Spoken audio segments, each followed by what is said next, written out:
Welcome to Nailsin News. I got stories. Are they really Halloween related? No, but they're all horrific. Terrible. I don't even have one to end on a light note. So I figured, hey, that'll work.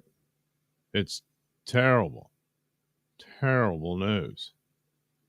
So, stick around and enjoy.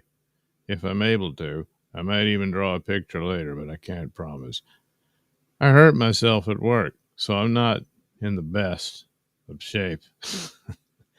Ordinarily, I don't like doing this while Pat's still doing his stream, but it's now or never at this point. So. But anyway, it'll be up, for anyone to review later. Plus, if I like the performance good enough, I'll clip it and make separate videos out of the different news stuff like I usually promise, but lately don't deliver. Well, anyway, that's the dealio. So that's what we're going to do. Gee, won't it be fun? Well, one can only hope that it will be. So, like I said, stick around and, do enjoy. So here we go. Here's our first little story there. Yeah. Okay, I was just making sure everything looked right because now I can't see. This is a strange one. This one's weird. I'm not entirely certain what's going on. So, a little bit of mystery.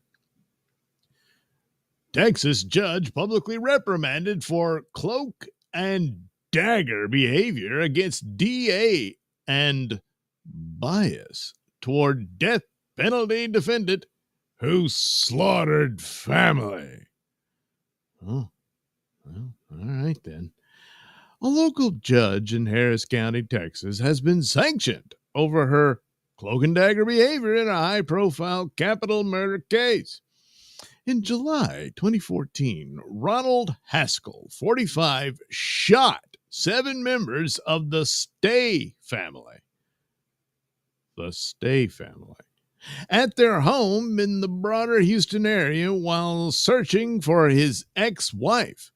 That rampage took the lives of 6 members of the family, execution style, and left a sole survivor. The since condemned man killed his ex-sister-in-law, her husband, and 4 of their children.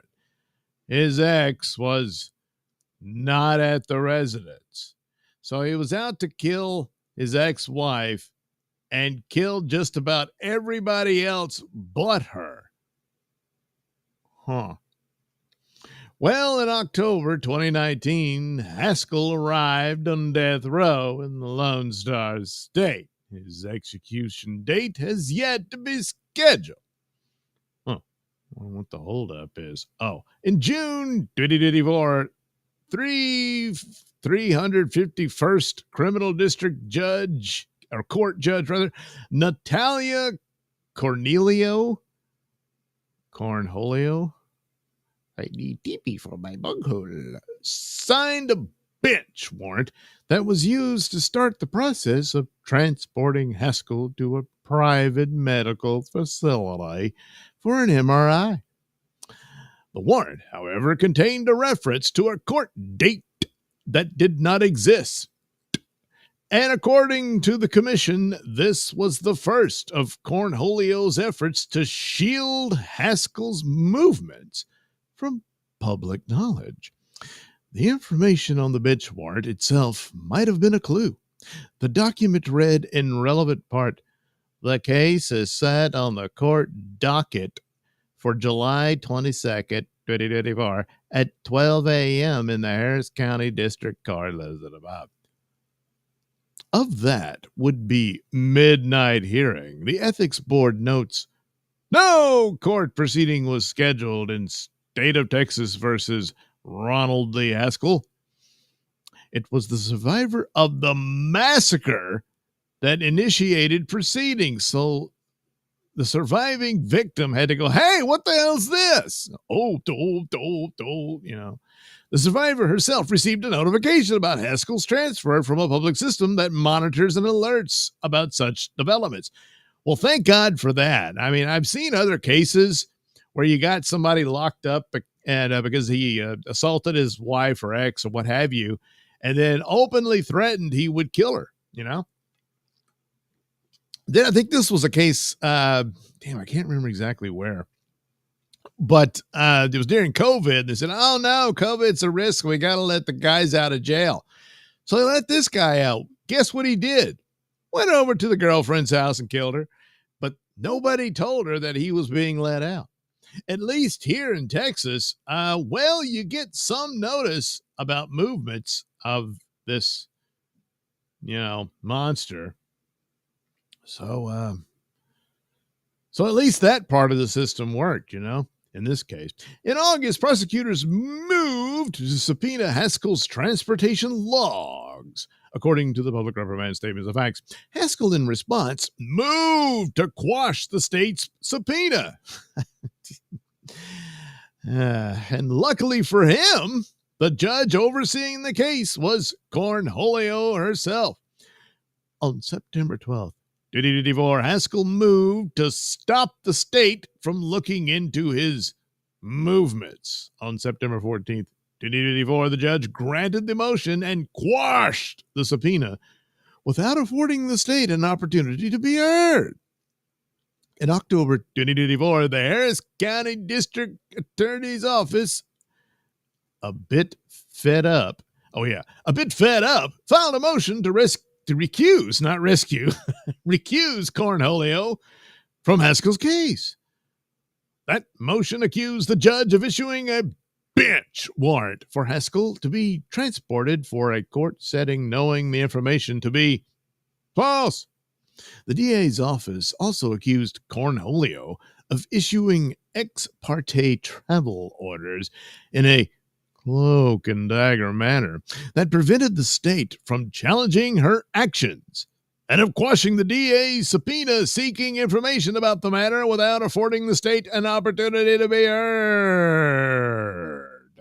Additionally, the DA's office accused Cornholio of exhibiting a high degree of favoritism toward Haskell. In December 2024, the Ethics Board was apprised of the allegations against the judge. In January of this year, following a series of hearings on the allegations against her, Cornholio was taken off the Haskell case. It was about damn time. The misconduct investigation went on throughout the year. The commission notes that during her appearances before the commission, the judge did not dispute any of the findings of fact. The judge did, however, offer something of a defense. Judge Cornholio acknowledged the bench warrant contained inaccurate information about a non-existent court appearance. Cornholio explained her staff used a standard electronic form for the bench warrant and, as is a common practice in Harris County, identified a docket setting even though the defendant was not going to appear in court. Judge Cornholio admitted she should have been more careful about the details, of the form she was signing, and that it was ultimately her responsibility to ensure the bench warrant did not contain misleading information.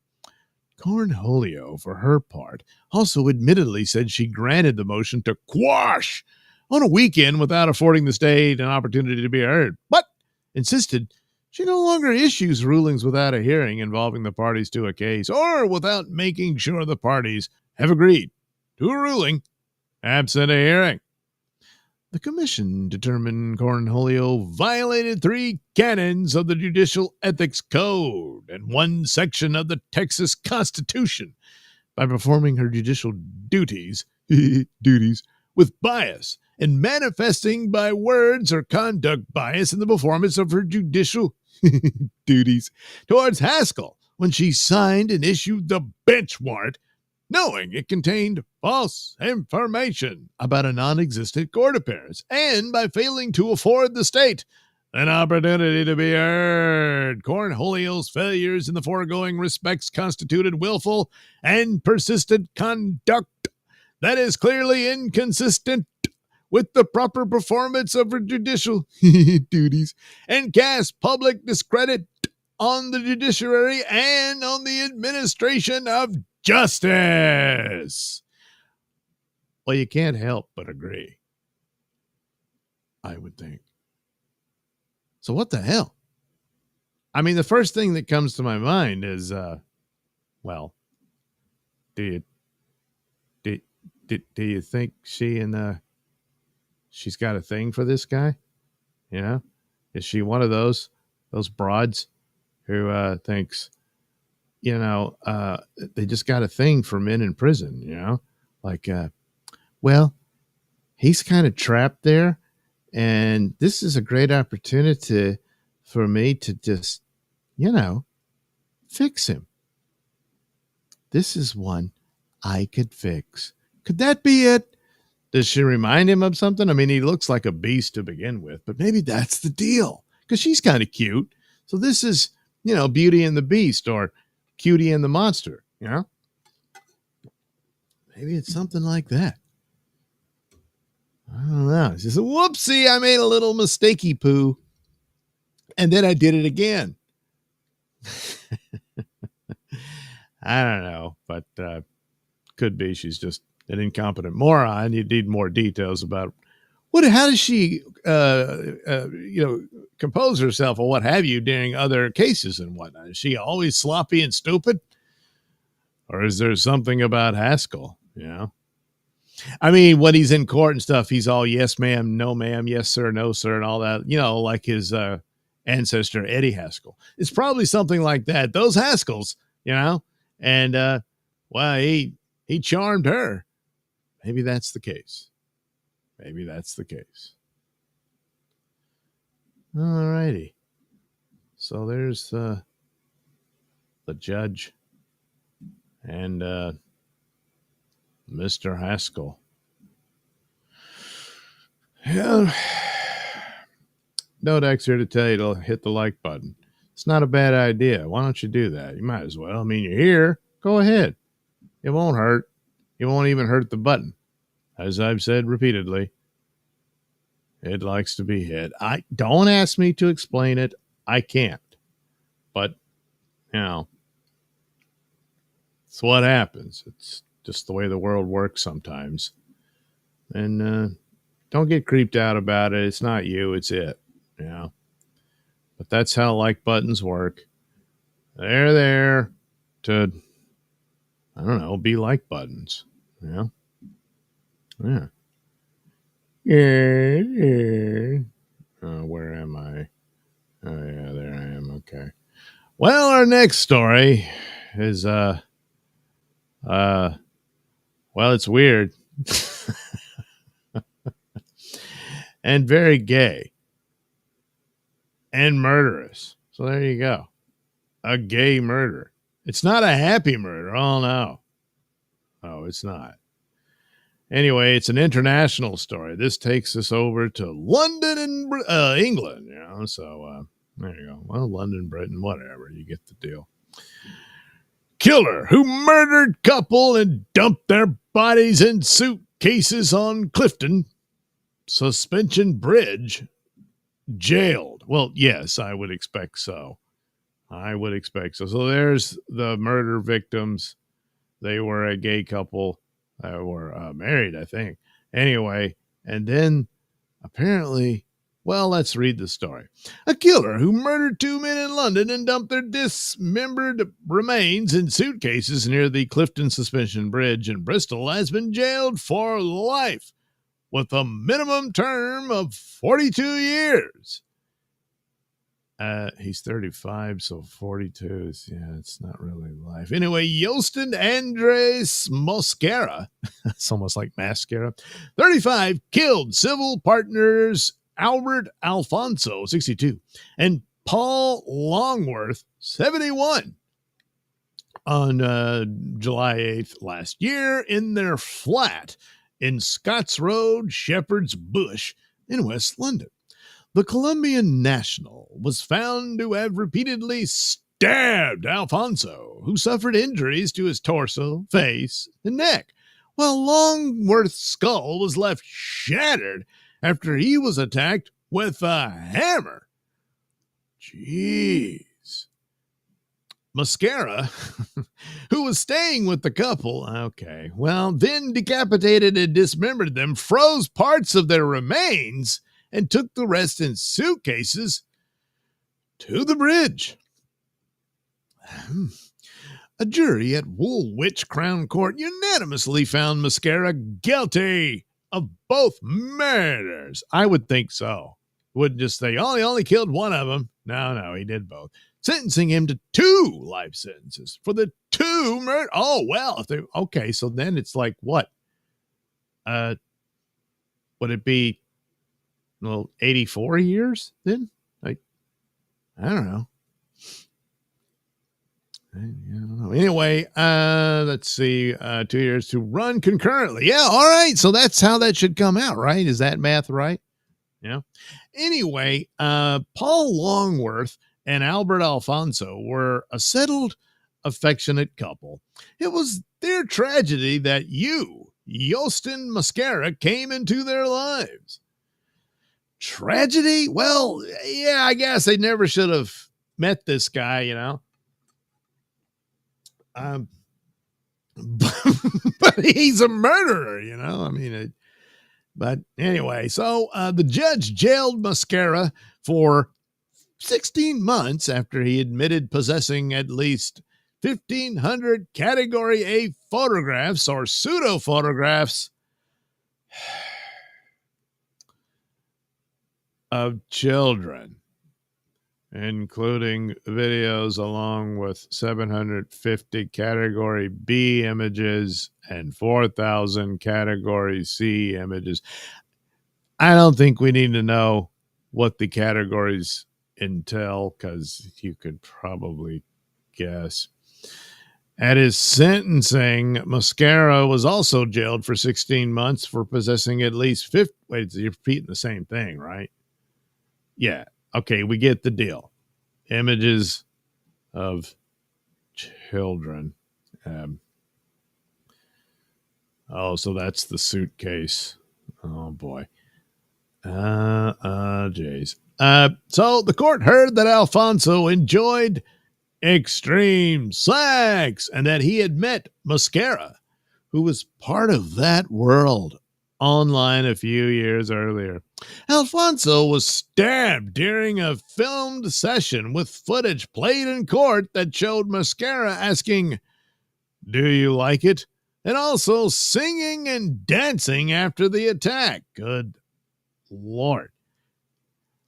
Now, odds are he didn't advertise that this is the type of stuff he had. I mean, the sex, he's obviously some sort of gay prostitute. Well, not some sort. He was a gay prostitute. Probably said, "Hey, I'll whip you," and stuff. And then all of a sudden the knives come out. And now he's singing and dancing around his murder victim. So seconds later, the killer went on a computer to try to steal from his victim's bank accounts. Jurors heard that Mascara had attempted to open a bank account using the Scotts Road address. Immediately after the murders, he accessed a spreadsheet of financial passwords and tried to log on to the couple's bank accounts. He tried unsuccessfully to send £4,000 to his account in Colombia.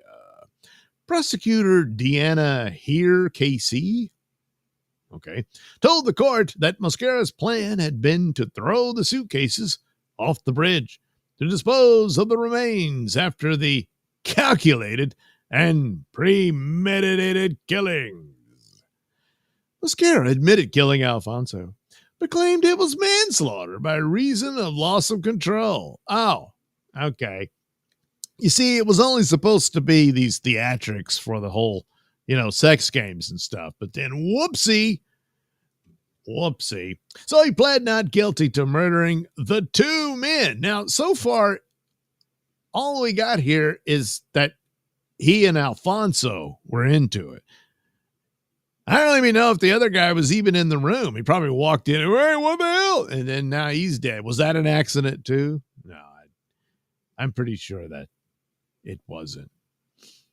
So he pled not guilty to murdering the two men and claimed that Alfonso had killed Longworth. Now, wait a minute. So Alfonso, you stabbed accidentally, and you're saying, hey, that's manslaughter. But before he died, he killed Longworth. Is that how that worked? Uh-huh. Wow, that's the bridge. Well, it looks like your little river here, it's a little dry. I don't know. Anyway, Mascara told the jury that he feared for his own life and believed he was about to be killed when he stabbed Alfonso. Yeah, Mascara, that's not how that works. The guy getting stabbed is the one that's in danger of being killed. I mean, he's already being killed. Not the guy holding the knife. Unless the other guy has a knife or a weapon or what have you. Maybe. But it appears that wasn't the case. But somehow, you stabbing him is putting you at risk for your life. Anyway, he said he felt intimidated and that threats had been made to his family in Colombia. You mean while the guy's bleeding on the floor, cussing you out after you stabbed him? Computer searches using the phrase, where on the head is a knock fatal? Well, mere coincidence. Were made on the day that the couple were killed. Yeah, well, people get curious about things, Well, on July 10th, Mascara was driven to Bristol and told a cyclist who spotted him on the bridge with a large red suitcase and a silver trunk that they contained car parts. Bridge staff noticed that something appeared to be leaking from the red suitcase, which Mascara told them was oil. When they shone their torches, their flashlights, on the suitcases, he fled. He probably thought the red suitcase, they wouldn't notice it was, blood. Mascara, who does not speak English, that does make things difficult, made repeated computer searches to find a freezer in the run-up to the killings. Many of the searches were in Spanish, some using Google Translate, and they were made when Mascara was the only person in the house. So odds are he's the one who did it. I don't know. I mean, maybe Alfonso knows Spanish, or maybe both of them did. But when they're doing searches, it was typically in English. I'm guessing. Okay. Oh, is that? That's not I don't know. It was a silver trunk and a red suit. That can't be the red suitcase. Anyway, he asked questions about delivery options. Yeah. And searches were made for a deep freezer, a chest freezer, a large indoor freezer, and an outdoor freezer. Just, whatever. He needed options. In the days before the killings, the phrase hammer killer was tapped into the computer. The murdered couple had lived together for 20 years and became civil partners in February 2023. According to the senior investigating officer in the case, they were each other's everything. They were best friends, said Detective Chief Inspector Ollie Stride of the Metropolitan Police. They didn't have huge amounts of family and friends around them, and they were each other's rocks and each other's, everything. Well, apparently, at least Alfonso wanted to have a little extra fun, and then that's how he met a monster. So, you gotta be kind of, careful out there and all that. I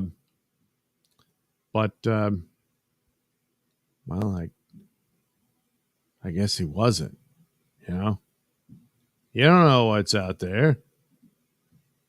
But, I guess it was, well,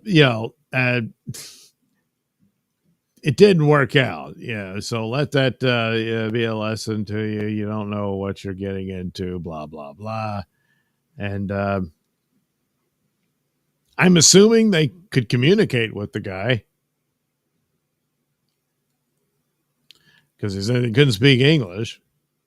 Maybe it was all a misunderstanding. I don't know. But the manslaughter thing now, that's not going to work. That's stupid. But then again, maybe there's still a communication problem. I don't know. But, geez, what a mess. So that's it for, the international story. Oh, jeez. I really did a number on myself at work. Oh, God, it hurt. Oof. Chillin' attitude, just in case if the crush of the mud shark Gilly watches. I don't know. What's she going to watch me for? Chillin' 92 need to help remind Gilly that she is attracted to the mud shark being handsome.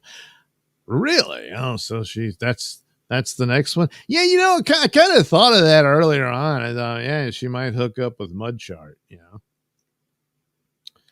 don't know. It didn't happen, but maybe next month. Tyler, the perfect storm. We do need to know, God damn it. We need the facts. Yeah, about the judge and everything. Tyler, the perfect storm. Oh, you can believe the other dude was there. Yeah, probably. Now, like, this would never have happened at the YMCA. Yeah, they got standards, but this, see, that's probably where they should have met up. Not at the home. Tyler, the perfect storm. Them Piazza just love their murder, don't they? I doubt it. Well, I mean, not the other two. Chillin' 92 looks like karmic. Really?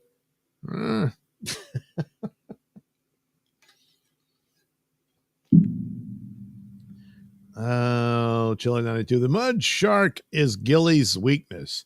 She blushes easily. Wow. I don't think I've ever seen her blush.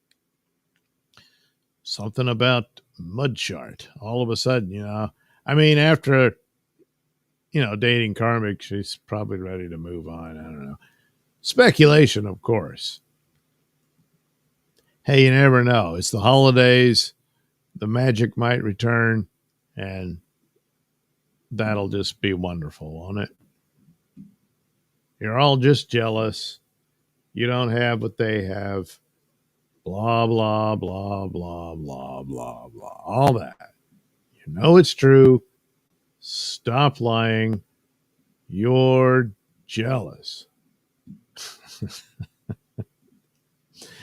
And you're never going to know what they've got while you sit all lonely and never knowing love the way those two do. And they found each other through the magic of, the internet, the Dabbleverse. That's, see, it doesn't always have to be a mean or nasty thing. It can bring people together and help them discover love. But in their case, it all comes back to Pat Dixon. That's the thing, Pat Dixon, who knew? Pat Dixon, the Cupid of the Dabbleverse. Could be. Well, all the best, of course. Anyway, on to this lovely princess.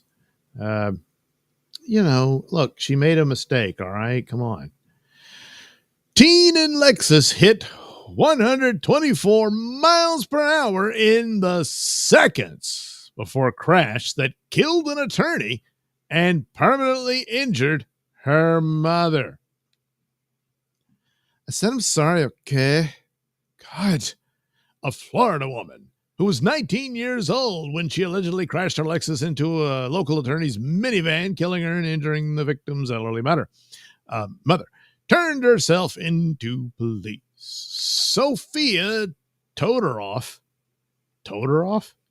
now 20, reportedly turned herself in at the Broward County Sheriff's Office when she was arrested and charged with vehicular homicide and 2 counts of reckless driving. The incident took place on the morning of May 19th, 2024, when Todoroff allegedly hit a speed of 124 miles per hour. Almost at 124 million miles per hour. I don't know. 124 miles per hour before hitting a minivan carrying 65-year-old Lorraine Sealer Young and her 84-year-old mother, Virginia Baker, who was driving. Young was killed, and her mother sustained permanent and continuing injuries. Well, at her age, I can imagine, because it's harder to heal from broken bones and stuff the older you get. Well, Todoroff, she had her court appearance. At the hearing, prosecutors alleged that the black box on Todoroff's Lexus registered a speed of, again, 124 miles per hour, seconds before the crash took Young's life. Todoroff's defense attorney argued that his client was not under the influence and that the alleged crash was an accident. See, come on. She didn't mean it. It was an accident. In addition to criminal charges, Todoroff and her mother are being sued by Young's children and Baker, calling Todoroff's mother vicariously liable for her daughter's alleged conduct because she let her drive the car. I forget, how old is the daughter, Todoroff? Well, she's 20, or she was 19. Now, she was adult the whole time. So, I don't know.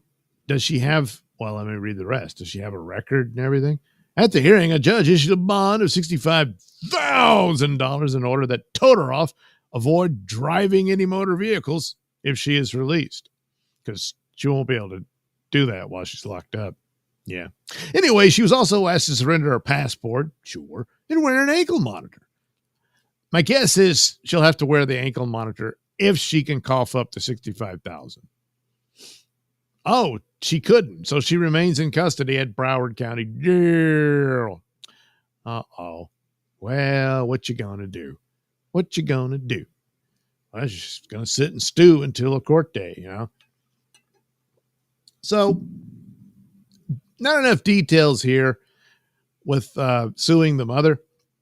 However, if she does have this reckless driving history and that sort of thing, and then mommy said, okay, princess, you can take the car. And then now look. 124 miles per hour. Yeah, she was a speed demon. And what happened was ultimately inevitable, in those situations. So that's where they could have a case to sue mommy, even though princess is an adult and was an adult at the time. So it's really ultimately on her. But yeah, mommy, you're going to have to pay if you knew baby girl princess, was a speed demon, had a lead foot. Yeah.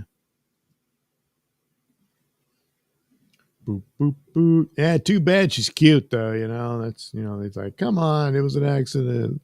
Leave her alone. Leave her alone. It used to be Let Her Alone. Old movies, let her alone. Yeah, all right. I don't know. But what a name, Todoroff, I just, what are the odds? Yeah, your name's Todoroff. Yeah, it can happen. Sure, why not? It did. We just saw it. So,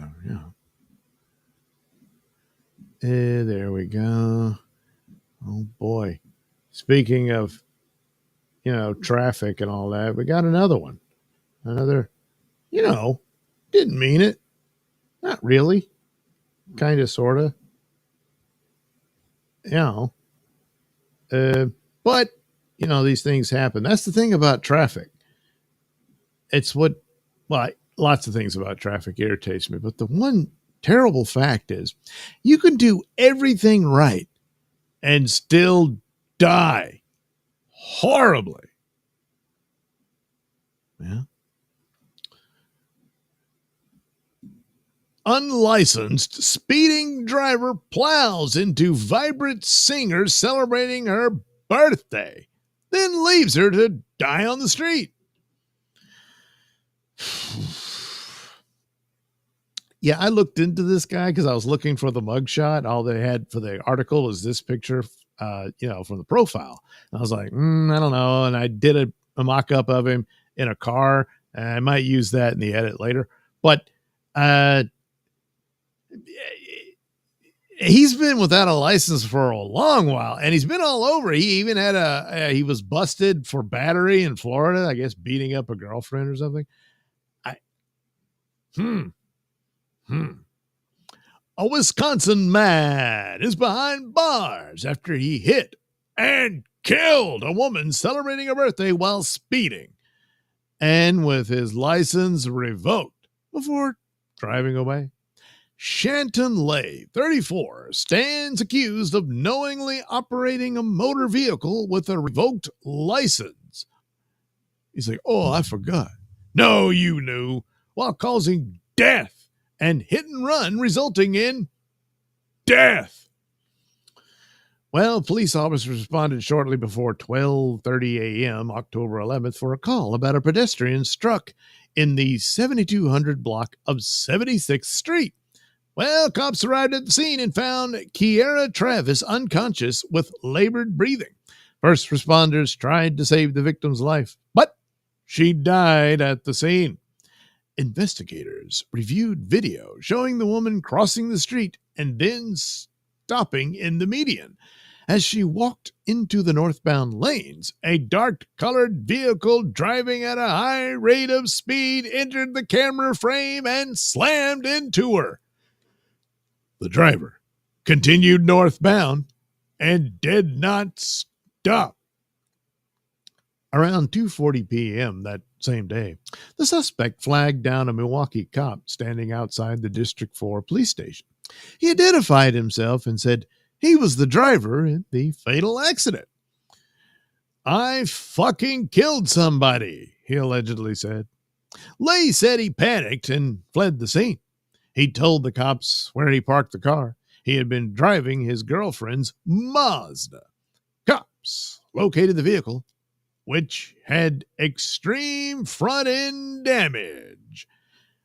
In an interview with cops, Lay said he had just left his friend's house and was driving to the club Prime Social when he struck a woman who was simply standing in the road, and he did not see her until it was too late. He admitted to driving away after the crash, but claimed he had not been drinking or doing drugs on the night in question. He said that his mind kind of went blank. He was scared, and he drove off. Lay also allegedly said his license was revoked due to a prior DUI. Travis was just 2 days shy of her 26th birthday and had been at the same club where the suspect was headed. Wow, what are the odds? So a GoFundMe account described Travis as a vibrant singer. She was talented. She was a great daughter, friend, dreamer, all that good stuff. And now she's gone because of some asshole who lost his license. Gee, I wonder why. Oh, the DUI. Yeah. But this time, no. He wasn't under the influence of anything, I swear. He probably was. So he had to hurry up, get away, and then sober up and stuff. And then I'll go turn myself in, Well, the problem is you fled the scene. So you've already committed the hit and run and all that type of stuff. So you really didn't do yourself any favors at all. I mean, I don't know. I guess he thought it'll be lesser, I got scared. I was scared. Oh, I know you didn't mean it. It's okay. Hey, I know.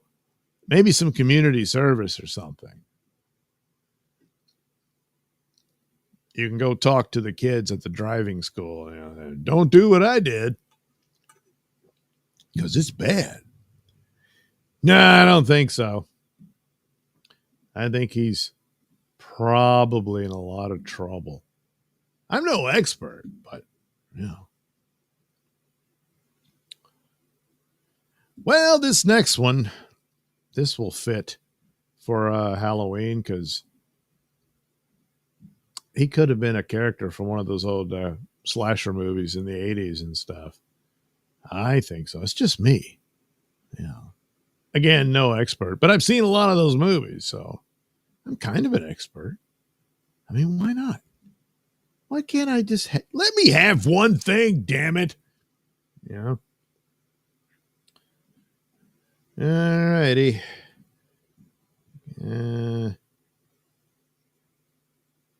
It's called the window capture.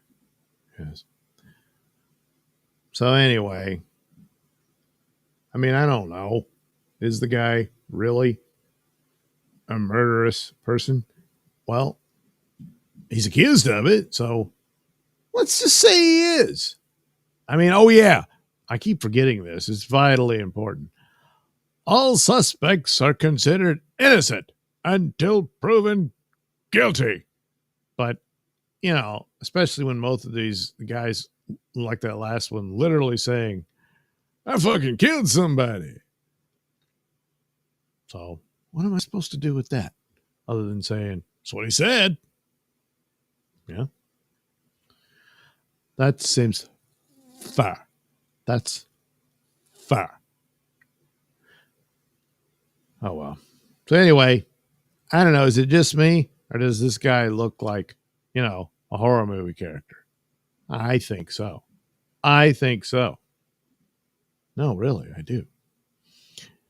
Indiana man denied killing mom and called her the sweetest person. Then spinal cord was found in yard. Yeah, that's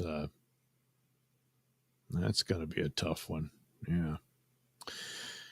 Well, anyway, so he's accused of murder after he allegedly gave police bogus interviews about his missing mother before investigators then discovered human remains in a burn pit in the backyard of the family's home.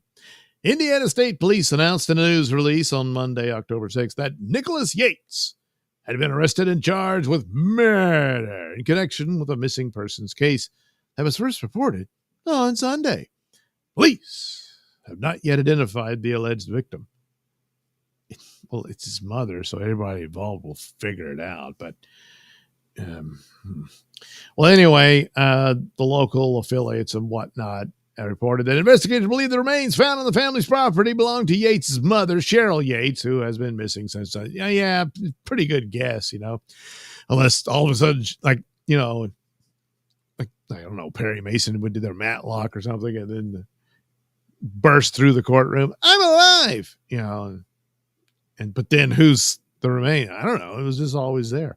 Indiana State Police said in a statement this week that the local Vermilion County Coroner's Office is working to confirm the identity of the remains found in the burn pile, or pit rather, on the family's property, and that the name of the victim will not be released until the office confirms the body parts belong to the missing person they suspect. The process may take several weeks, Indiana State Police said. Citing court documents, these local affiliates reported that deputies with the Vermilion County Sheriff's Department were called to the Yates family's home earlier this week after Yates reported his mother missing. At the home, Yates, 20, allegedly gave conflicting information over the course of several interviews with investigators.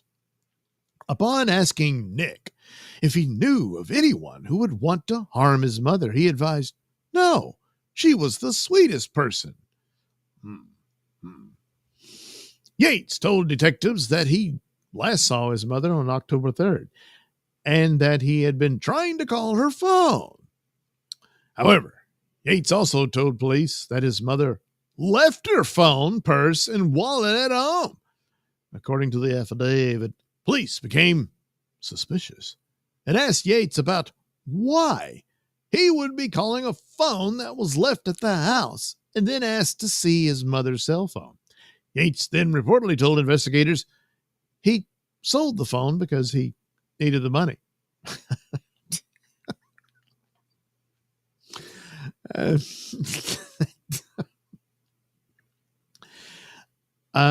Detectives found a pill organizer that indicated Yates' mother had taken her medicine up until the night of October 3rd.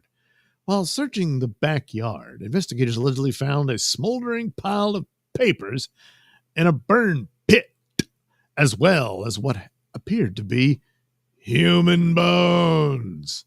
The outlet reported that one Vermilion County Sheriff's deputy wrote in the probable cause affidavit that he believed one of the potential body parts found was a human spinal cord. Yates later confessed to getting into an argument with his mother on the night of October 3rd, according to the affidavit, which further alleges he told investigators he struck his mother in the throat, causing her to fall back and hit her head on a metal bed frame. Yates then allegedly told police he put his mother's body in a wooden box, and the next morning brought it out to the backyard and burned it in the fire pit. Well, there you go. That sounds kind of like a confession, don't you think? I mean, that's the whole deal. The WTHR reported that Yates had an initial court hearing. Oh, yeah. Well, there you go. That's a confession, you know. Probably got in an argument about when are you going to get a job and move out. He didn't want to hear it, doesn't want to deal with it. And so he hit her in the throat. She fell down, hit her head, died. And he's like, oh, shit. So I got to do something. I know. I'll just burn a corpse out back. Let's see. Her phone. Yeah, that could be worth something. Because, hey, I got to eat. I mean, look at me. I'm wasting away to nothing. Ooh. Jay, it's tough being a murderer and all that, especially with your mother. But, he's not going to be able to say he was schizophrenic and crazy and all that because he didn't decapitate her. At least that wasn't the manner of her death. So there's that. He did chop her up probably, I'm guessing. I don't know. He put her in a trunk and set it on fire.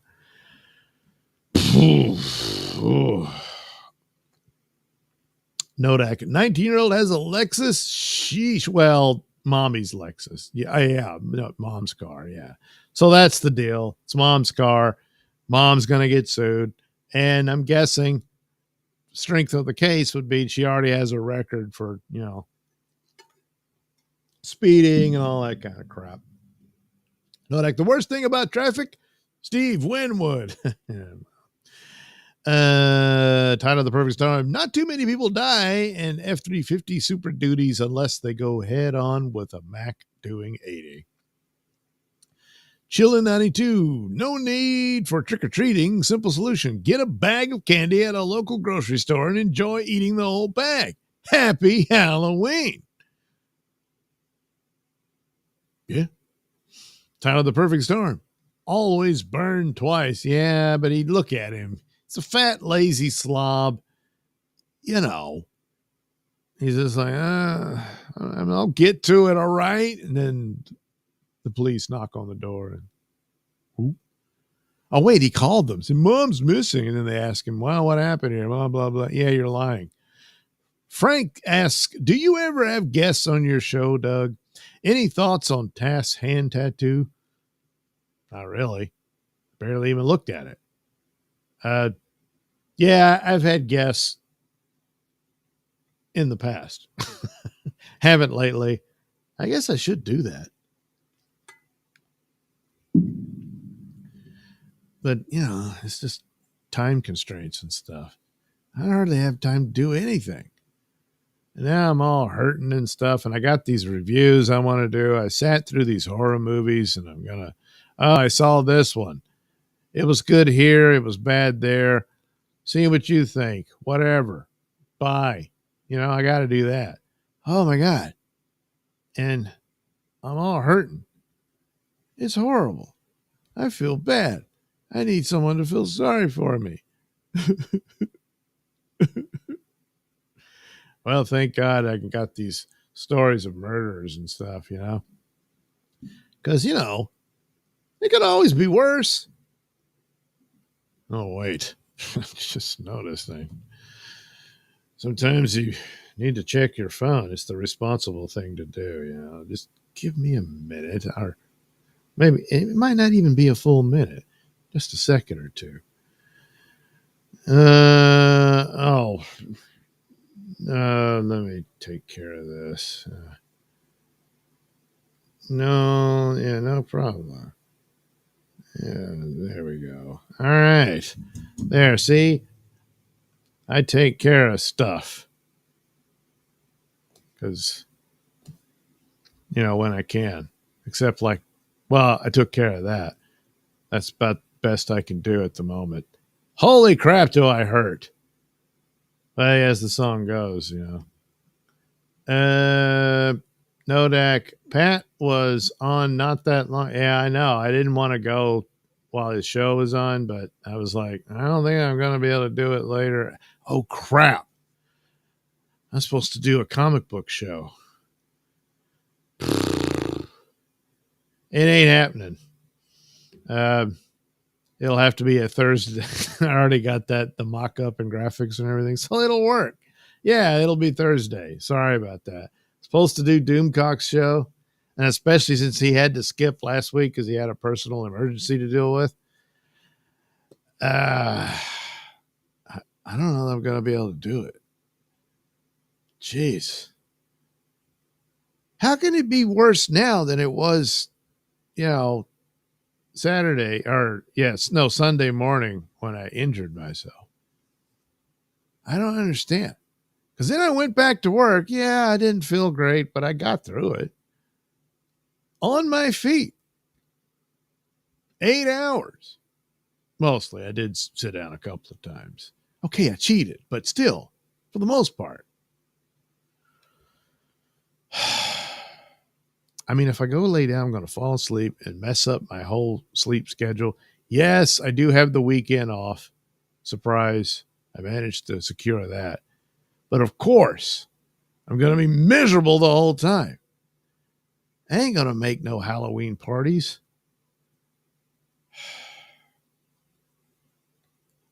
I mean, I thought about doing a live stream anyway. I figured, I usually do it late at night. It'll already be the next day, so it won't even be Halloween anymore. But I can probably still do it, though.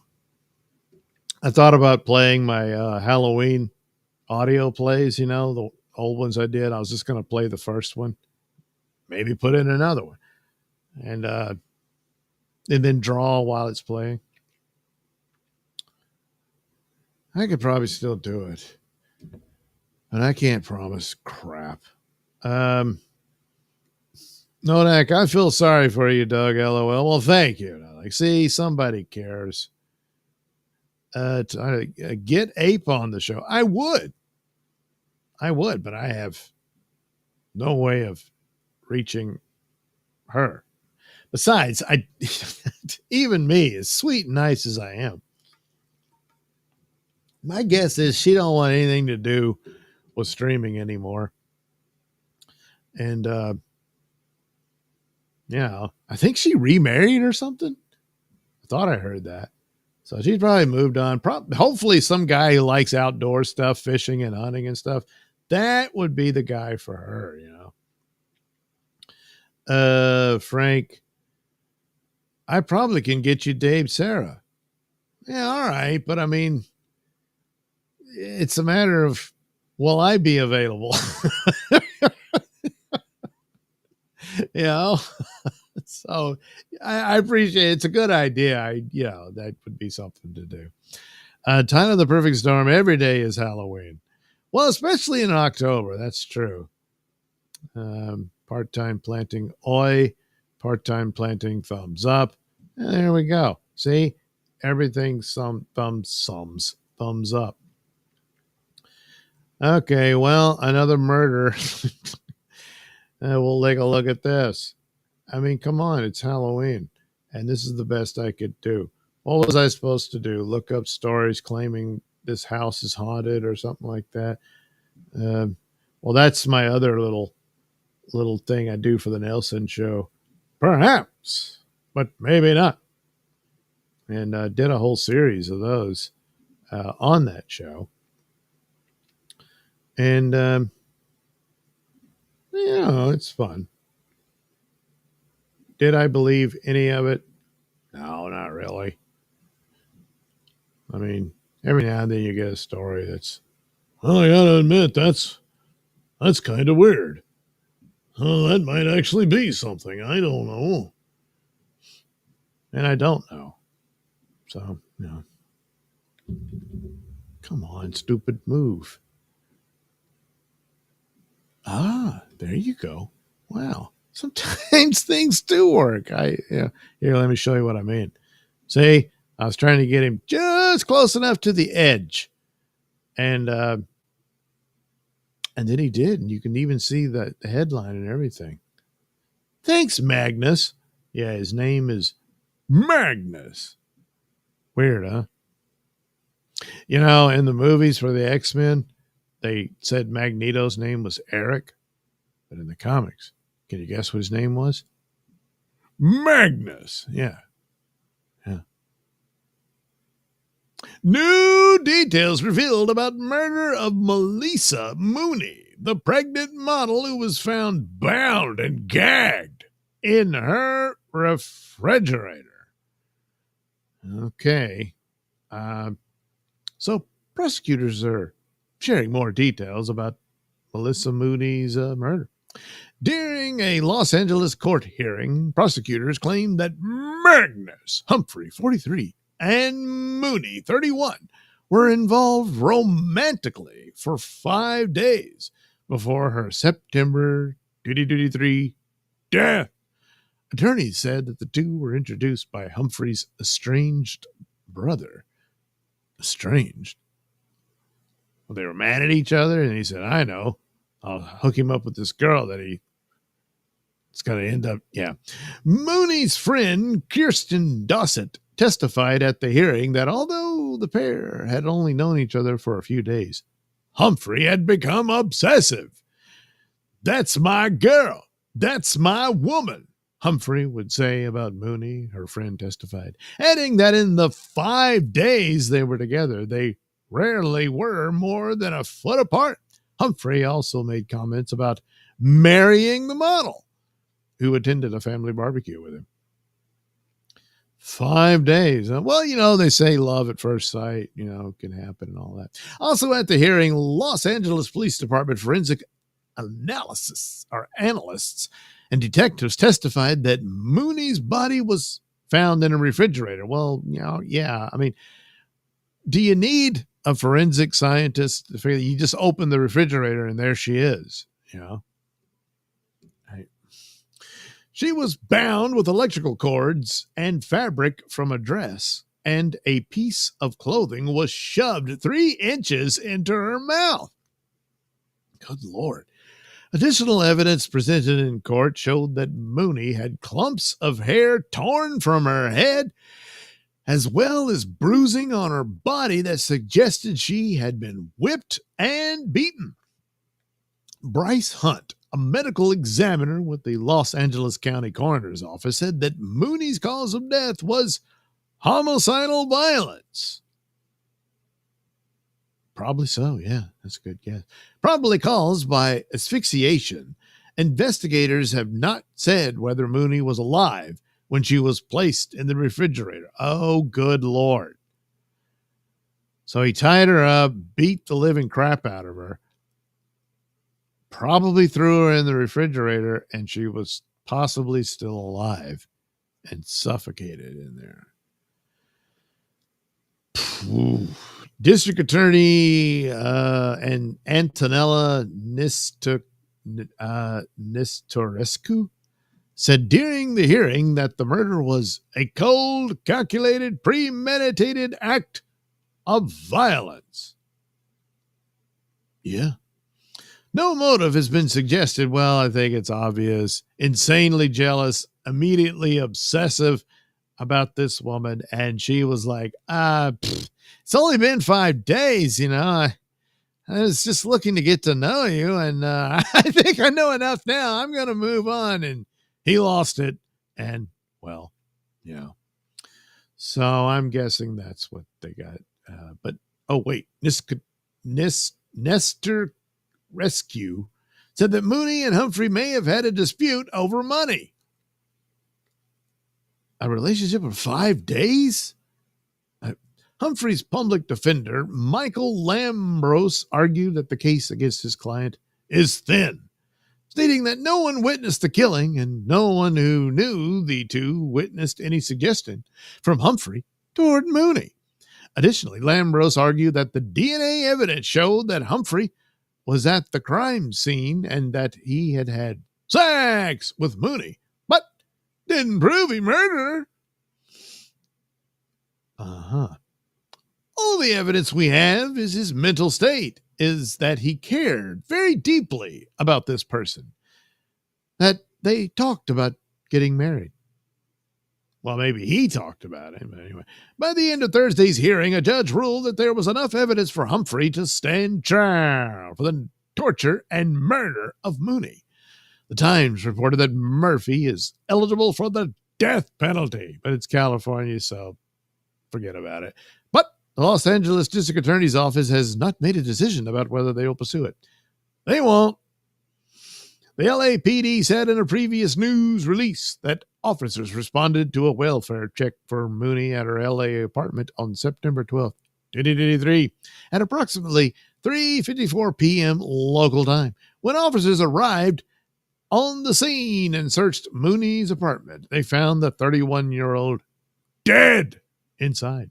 She had been beaten and bound before being stuffed into her own refrigerator. The model was last seen on video surveillance at her apartment on September 6th. Law enforcement officials entered the residence on September 12th after the model's mother requested a welfare check. According to the victim's sister, Jordan Pauline, Mooney was 2 months pregnant. Oh, well, this is another element here. And they're saying they think money might have been the motive. They dated 5 days. And according to her friend, that's the extent of the relationship. But she's 2 months pregnant. So Magnus ain't the daddy unless she knew him before that. And then they decided to start getting serious, a little later and started actually really dating for the 5 days. I don't know. Well, anyway, the LAPD identified Humphrey from Hopkins, Minnesota as a suspect in Mooney's death. Humphrey was arrested at his home on a separate, unrelated federal warrant for narcotics charges and extradited to California. Well, if you're experiencing domestic violence, call the National Domestic Violence Hotline at 1-800-799-7233 or go to thehotline.org. All calls are toll-free and confidential. The hotline is available 24/7. That's like all the time in more than 170 languages. Wow. That's a lot of chatter, So anyway, what do you think? Do you think he did it? Probably. But, the old saying, it's an old saying, especially, people of the law profession, especially criminal defense attorneys, would like to remind you that all suspects are considered innocent until proven guilty. So there you have it. Maybe they got the goods. Sounds like they do. But then again, maybe they don't. I don't know.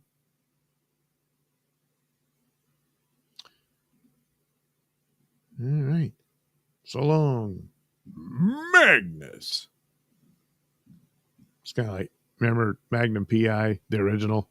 when Higgins, when he was a dude. A Magnum, you know. Zeus, Apollo, get the door. Time of the Perfect Storm. Puppet Lady Ape Bruckner would be dope to have on too. I'm not familiar. Title of the Perfect Storm. I'm gonna write a rap song that goes, "That's my girl, that's my woman." Yes, that's what he said. Part-time planning abortion going wrong. Yeah, that's probably not the way to do that.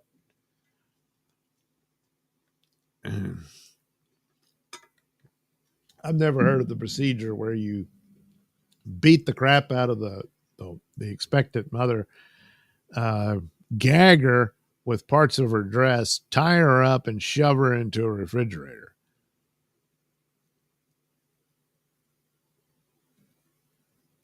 Anyway, that's what he did.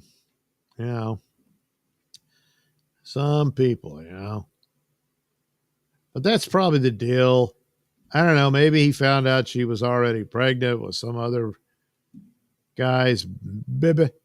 And she's like, oh, I mean, he's like, oh, I thought it was just you and me. There was some other guy before me, you know. Yes, there was, you know. I don't know. And she's like, oh, crap. I didn't even know I was preggers. And she probably, you know, 2 months. But anyway, I don't know. They're saying he was obsessive and all that. I mean, it was only 5 days. How much interaction did you have with him? But if he's literally saying, that's my girl, that's my woman, we gonna get married. You know, I'm like, 5 days? Yeah, it don't look good for Magnus. Uber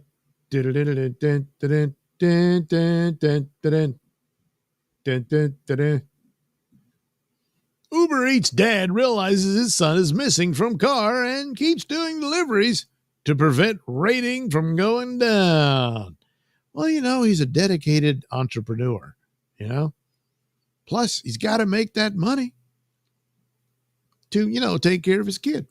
35-year-old father in Florida who was out delivering food for Uber Eats has been arrested after he allegedly left behind his young special needs son, who was later found running naked and alone along the interstate. Jeremy Jerome Roos, or Rouse, who allegedly said he continued with his deliveries to avoid damaging his delivery rating, was taken into custody and charged with 1 count of cruelty toward a child by child abuse with great bodily harm, a felony. According to a probable cause affidavit, an officer with the Altamont Springs Police Department at about 11:06 p.m. on October 16th responded to an on-ramp of Interstate 4 regarding a report of an unattended child. Upon arriving, the officer said he observed a juvenile running naked down the westbound on-ramp of I-4, and an adult male who would later provide his witness report to police, chasing after the child, grabbing a hold of the boy just as he was about to enter oncoming traffic. The child's age was not disclosed by authorities. Okay. While trying to identify the boy, who appeared to be nonverbal and to have autism, police said a 911 call regarding a missing juvenile matching the boy's description had just come in. The father, later identified as Rouse, and an unidentified woman, you know, were in contact with police and agreed to meet the officer and the child at a nearby Walgreens. However, only the woman who called 911 looking for the child came to the Walgreens to pick him up. All right, she's the mother, all right? Why can't we just say that she is? The woman told police she and Rouse had been delivering for Uber Eats that evening with the boy in the back seat. She said she fell asleep at about 9:30 p.m. And when she awoke at 11:30 p.m., she realized that the boy was missing from his seat, which only contained the child restraint system. Well, I guess the restraint didn't work. Hey, they might have a lawsuit from the company. When she asked Rouse where the boy was, she said he appeared shocked and said he thought the child had been sleeping while he picked up food orders. Asked if he checked on the boy while she slept, Rouse allegedly said he had no idea the juvenile was missing. They then drove back to the shopping center where the restaurants were located to search for the boy, which is when they saw the patrol vehicle stopped on I-4 with the emergency lights activated and called 911 in hopes they had found the child. After confirming police had the child, the woman said Rouse continued driving eastbound on I-4, passing the patrol vehicles where officers were speaking with the witnesses who had saved the boy and instead got off at another exit. While on the phone with dispatch, the woman was advised to meet officers at the Walgreens off Wymore Road. Rouse, however, refused to turn around, telling the woman he did not want to return to Altamont Springs because he was afraid he would be blamed for the incident. The woman then drove alone to Walgreens, arriving approximately 53 minutes later. After police had arrived and been waiting with the juvenile. After providing a written and sworn statement, police said the woman recanted her entire statement. At about 3:30 a.m. that same evening, the same officer responded to a local Wawa because Rouse was at the location requesting to speak with law enforcement. Rouse allegedly said that earlier in the evening he had picked up food from the Wawa and was driving to the delivery destination when they realized the juvenile was no longer in the vehicle. Rouse admitted that instead of immediately returning to search for the child, he continued his delivery route from North Blake Boulevard to Senior, 436, and then onto I-4, passing several marked patrol units. He continued toward Winter Park to complete his delivery, despite knowing the autistic nonverbal child was missing. Jeremy stated he did not want to negatively affect his Uber Eats rating. So see, he's got an excuse. After completing the delivery, Rouse said he got out of the car and let the woman pick up the child alone because he feared being arrested due to the incident. Well, why would he think that? Though the woman's name is redacted from the document, it appears that the officer has recommended that she be charged with child cruelty for allegedly allowing Rouse to continue to make food deliveries after the boy went missing, and perjury for allegedly lying to the officer about what took place that evening. Rouse was released on $5,000 bond. Well, although, it's typically a positive when you're, dedicated to your job and you're a real go-getter and you snap to it. Because a lot of people, they do things half-assed and all that. And that's why, they say, hey, you know what? Good help is hard to find. Nobody wants to do jack squat and all that sort of thing, And then you have this guy who is really dedicated to Uber Eats. I mean, if he's the guy bringing your stuff, you're going to get it on time, no matter what, at the expense of his own child. Yeah, that's probably not going to be a plus for his reputation going forward. Yeah. It's too bad because, good Lord, good help really is hard to find. Oh, well. That's too bad about Jeremy Rouse. But, hey, maybe he learned a powerful lesson, Title of the perfect storm. Sometimes when a pimp whoops a trick, it can get out of hand. Yeah. Lugs, I can provide insight to this Uber Eats story. The suspect is even dumber because your acceptance rate on Uber Eats barely has any effect on your earnings potential, unlike DoorDash. Holy crap. So maybe he's new to Uber. He had been doing DoorDash, but then, I don't know, got kicked out or whatever. Who knows? Screwed that up some kind of way. Started Uber and got it confused. Yeah. His original story would have been better. Just like, all right, I didn't look. I thought, she could handle it. Lugs, not just irresponsible, but fundamentally stupid. Yes, that tends to go together. Lugs, these apps have video game-like achievements and things to psychologically motivate drivers to make illogical decisions for a little reward. So he needs to find a better job than that, huh? Lugs, also, hi, Doug. I promise if I have children, I will never take them door dashing with me. Well, they do have, take your daughter to work. Hey, pay attention, son.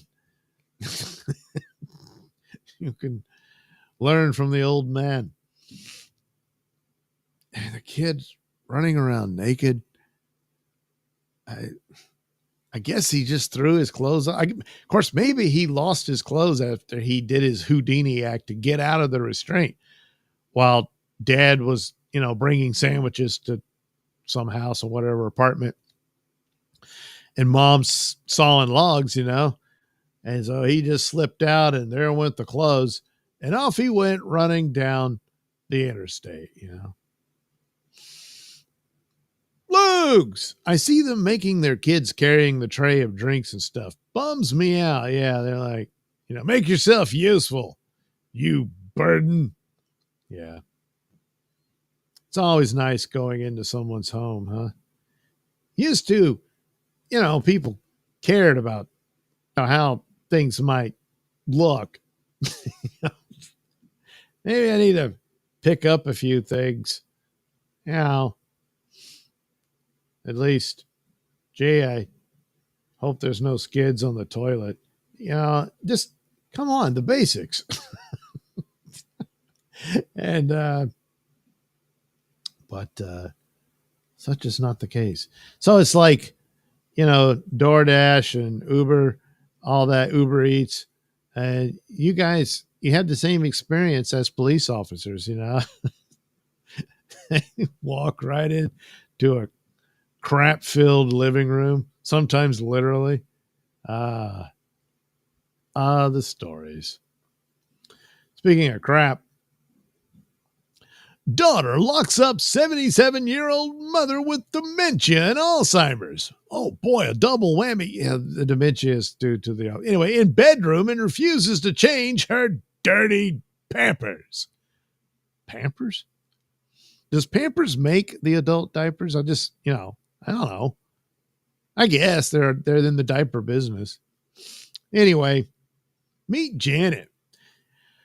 So yeah, Florida woman allegedly locked up her 77-year-old mother with dementia and Alzheimer's disease in her bedroom, refused to change her dirty Pampers, telling the senior's grandchildren that she's going to learn after the victim soiled herself on multiple occasions. Well, she's not going to learn. She has Alzheimer's. She's dying from the disease. This isn't like potty training a child. That's different. The child can learn eventually. Here, the brain is not growing. It's deteriorating. So let's say she learned to take care of that herself. Tomorrow, she won't remember how to do it. You bitch. Anyway, the defendant said on 5 occasions she has seen the victim with feces in her hands and consuming it. Oh, God. Yeah, once again, I didn't really preview this. I just looked at the headline. Oh, God. The 49 years old? Ooh, what the hell? 49. Jeez. Looked like she drank from the wrong cup at, the Last Crusade at Indiana Jones. Anyway,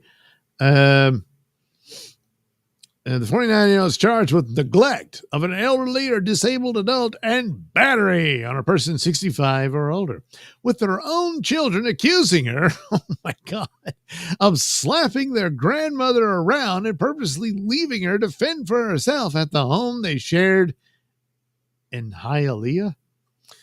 I don't know.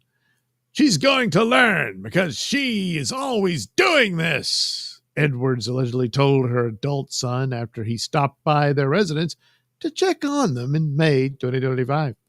Police say the son had opened his grandmother's bedroom door and saw her in Pampers with feces in both of her hands. The son allegedly asked Edwards to clean her, and she told him no, and that the victim needed to learn her lesson after repeated incidents like this. The bedroom door was locked from the outside. The son observed the victim laying on an air mattress, and there was no electricity in the whole house. Police report that the son, who has not been publicly identified, was taken away from Edwards when he was 14 years old due to child abuse allegations. Of course. Oh, jeez. That were investigated by the Department of Children and Families. His paternal grandparents were given custody of him. Edward's adult daughter also reported instances of neglect and abuse to local authorities, with her listed as a witness to incidents in August and September. The daughter provided text messages to cops that she received from Edwards, showing her grandmother holding feces. Edwards wrote in the messages she smelled shitty and was going back to bed. Edwards was taken into custody following an investigation and questioned about why she treated her mother this way. The defendant said the victim is diagnosed with dementia and Alzheimer's disease and that she does not recognize anyone anymore. The defendant said she lives at the home and with just the victim, and she is the only caregiver, which means there's no care at all. Asked why she would allegedly send messages and not clean her mom up, Edwards told cops it was because she was upset or frustrated. Either one will do, right? She gave the same excuse for why she told her son that the victim was going to learn. The defendant denied ever slapping or hitting the victim. Well, Edwards was taken into custody and booked into the Turner Guilford Night Correctional Center. She was released in order to stay away from her mother. Good Lord. She looks like a monster, too. Good Lord. She looks like death, you know? I mean, it's bad enough this woman's all confused and losing her mind, you know? And her only companionship is this demon, you know? Ooh. Jeez. But then again, the grandkids, they, you know, you knew your mom was a monster. But I don't know. It seems like they could have sought power of attorney to get custody of the grandmother. This, you know. And you know, how many incidents were there? I mean, the son walks in on this. The daughter is getting messages with images of her grandmother with, you know, covered in crap. And there's crazy old mom saying, she's going to learn. No, she isn't. Her mind's rotting.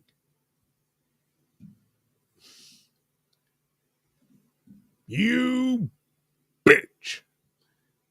So, goodbye to that monstrosity.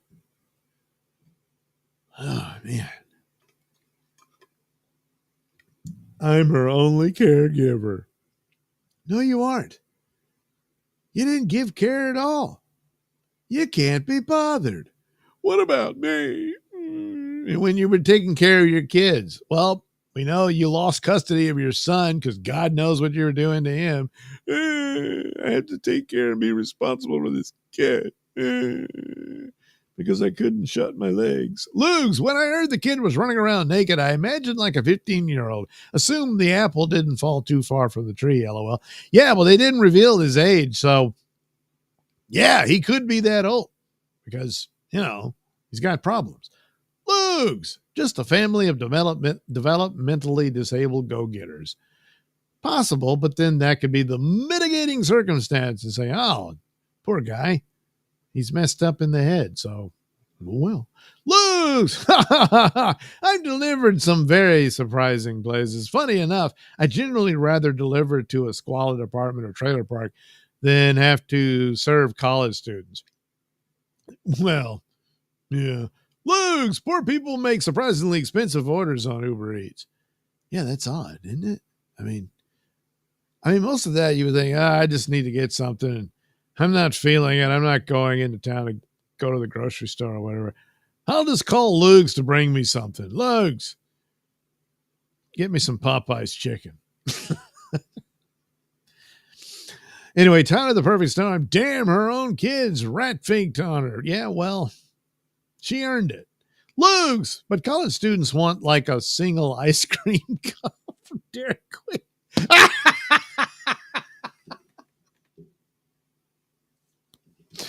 Do you have to read them a Betty Bye story too? Tyler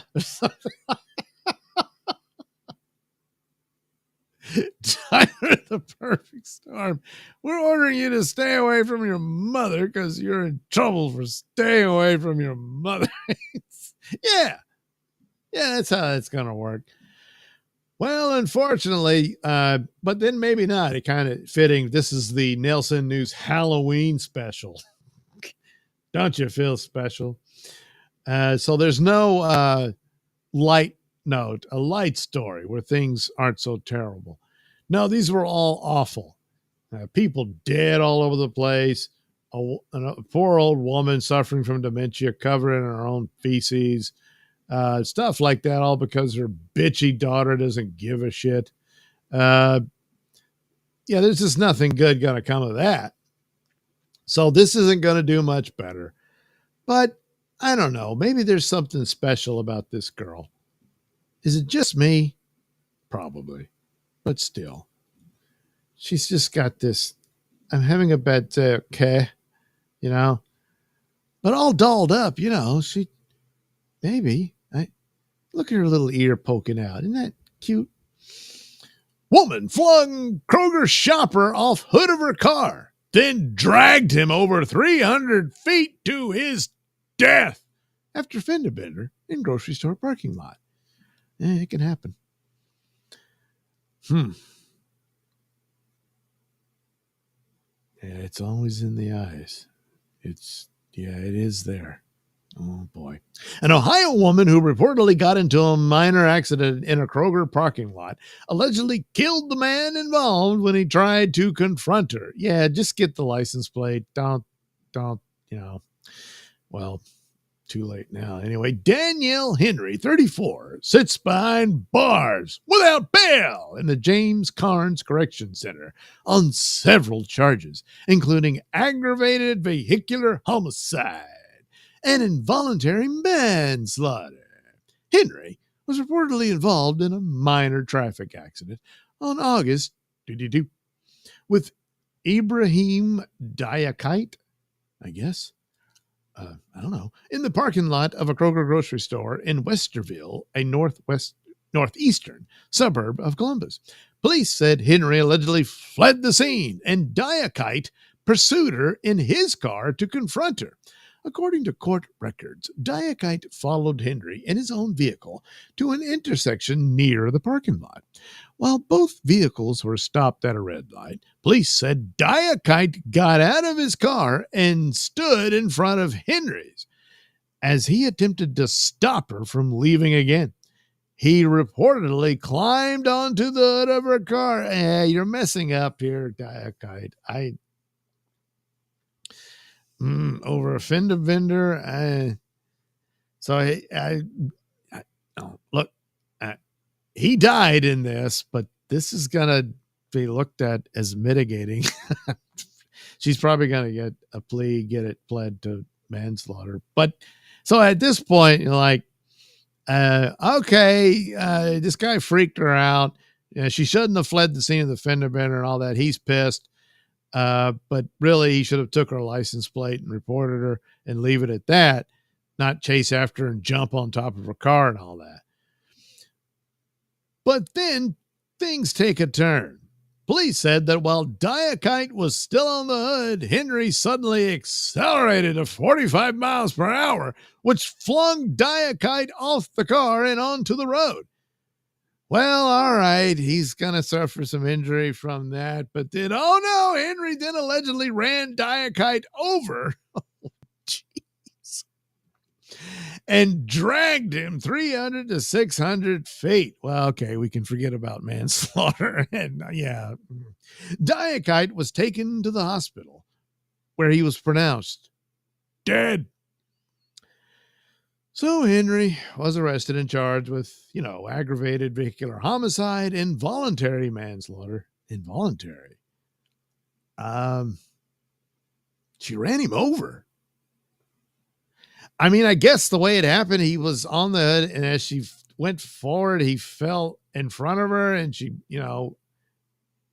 with the speed she was going, hit him before anything else. Problem is, though, she hit, skip. It's always hit and run, isn't it? Or hit and run on private property, failure to comply with order or signal to police, and 7 additional misdemeanor charges. Well, she's in custody at the jail. So, I guess because of the circumstances of how fast it happened,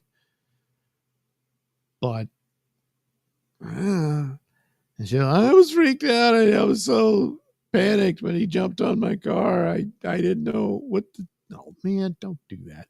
I didn't know what to do. I was scared. But that's too bad.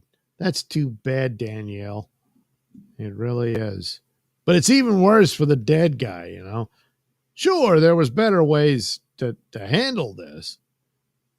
But, you can't run him over like that, and then drag him for 300 feet.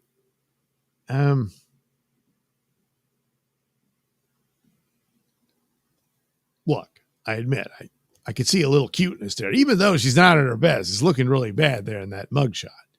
And then she's got the evil eyes in there, But,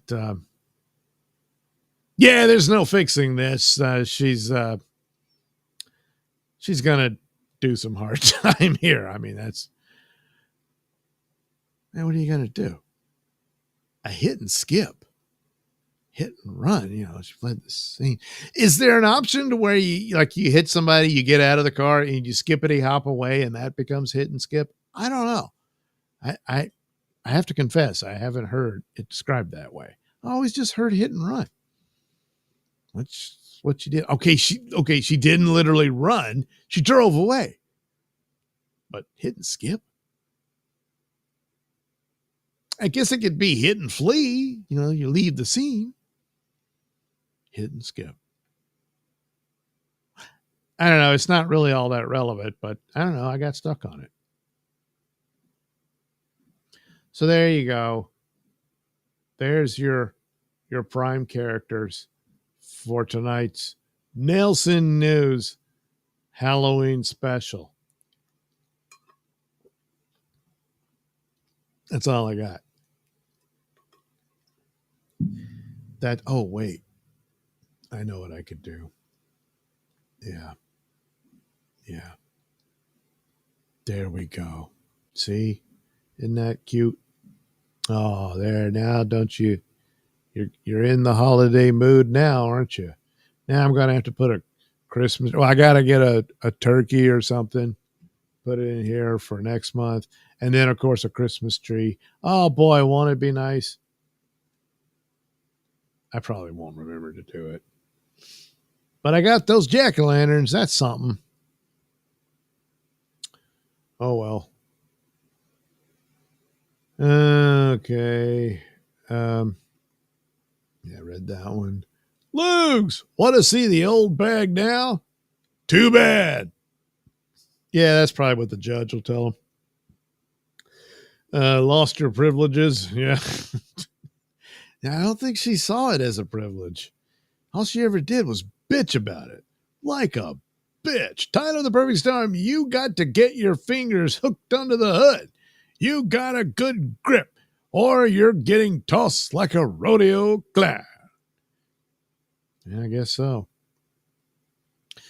Frank, just a note from Pat. We'll read as is. Please tell Doug not to read the white articles. Makes me feel better about myself when other races commit crimes. I love Taz. What? Nodak. Eek, spooky pumpkins. Well, they're called jack-o'-lanterns. You know why? Well, a long time ago, there was this story. I think it's Irish. Anyway, it was some guy named Jack who managed to chase the devil up a tree. And the devil's like, come on, man, I got to get back to hell and do stuff. And Jack said, no, not unless you promise you won't take my soul to hell. And so the devil said, all right, I promise I won't do it. Of course, it's the devil, you know. But anyway, apparently the deal was true. They worked it out.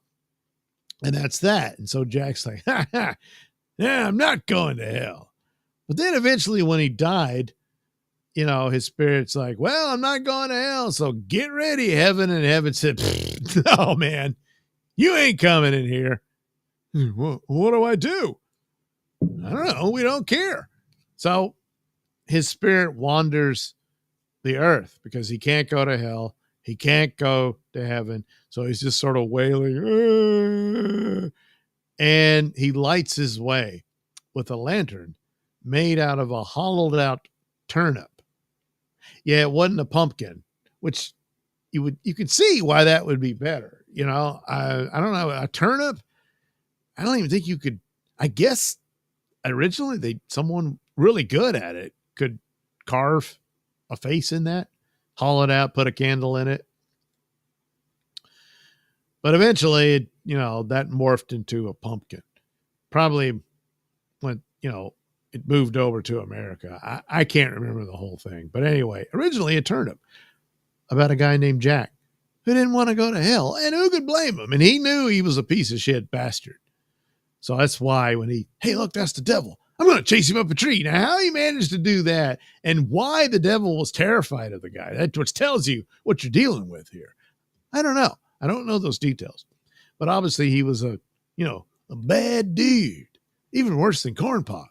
And so the devil said, all right, I'll make the deal with you. I won't take your soul. So he said, he thought he was pretty smart. And then heaven's like, we don't have no deal with you. Now get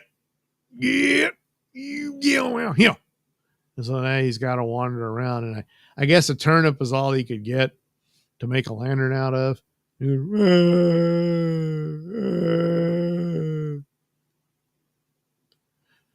That's scary, huh? So anyway, but where would Halloween be without him, Time of the Perfect Storm, Chris Hendry's wife got off on killing him when he jumped on her truck and she ran him over. she got off. She's like, that I got to admit, it really turned me on.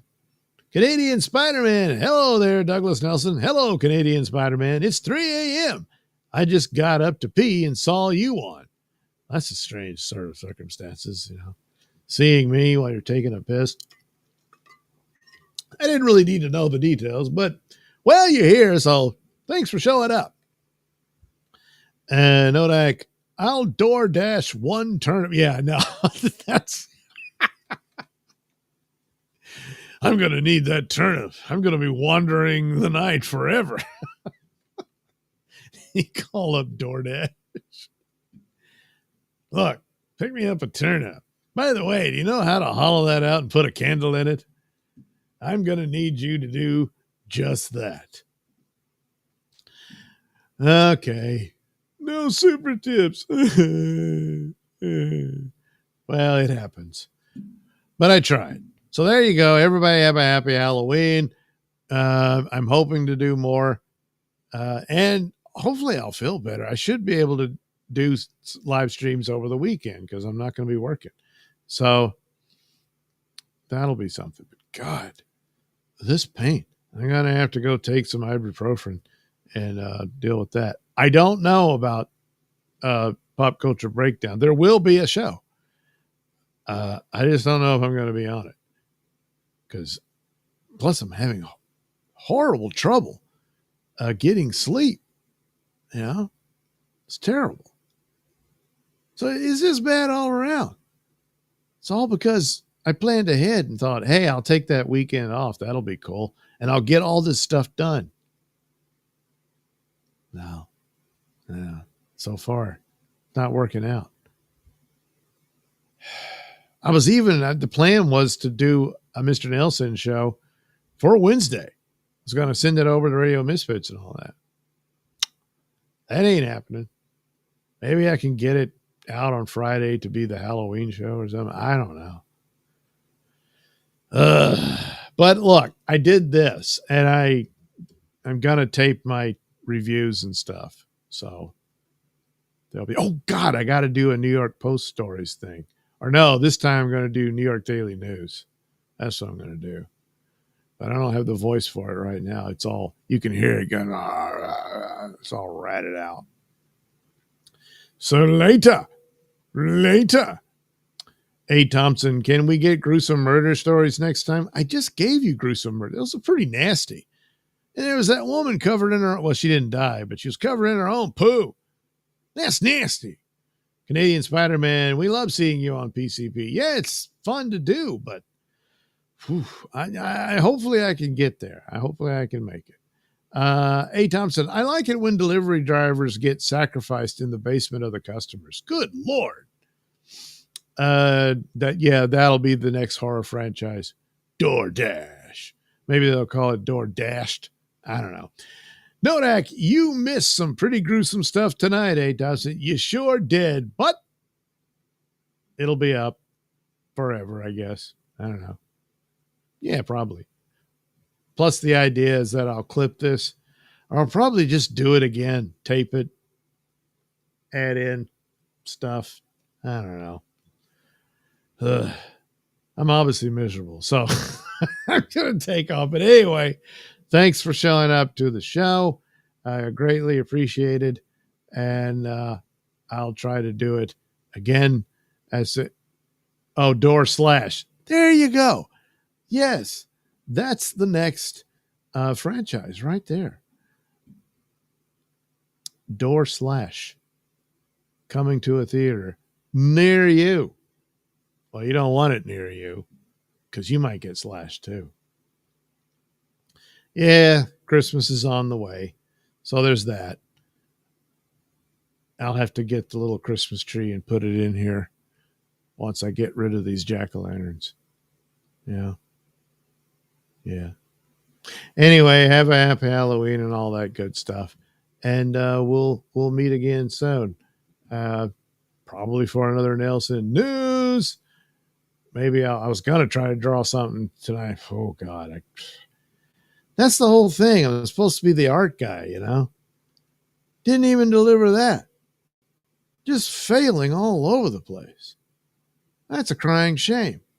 So I got to go off and cry about it. Unlike some people, I don't do that on camera. Have a good night, everybody.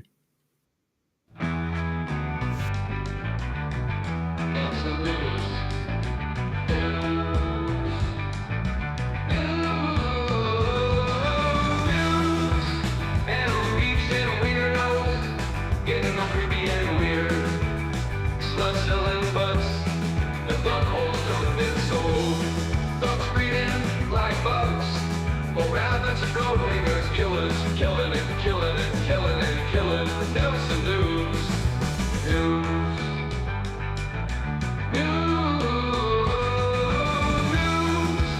Where all the money go? Ain't nobody gonna know. You trust your meat to take a walk down the street while killers be killing and killing and killing and killing. Nailsin News.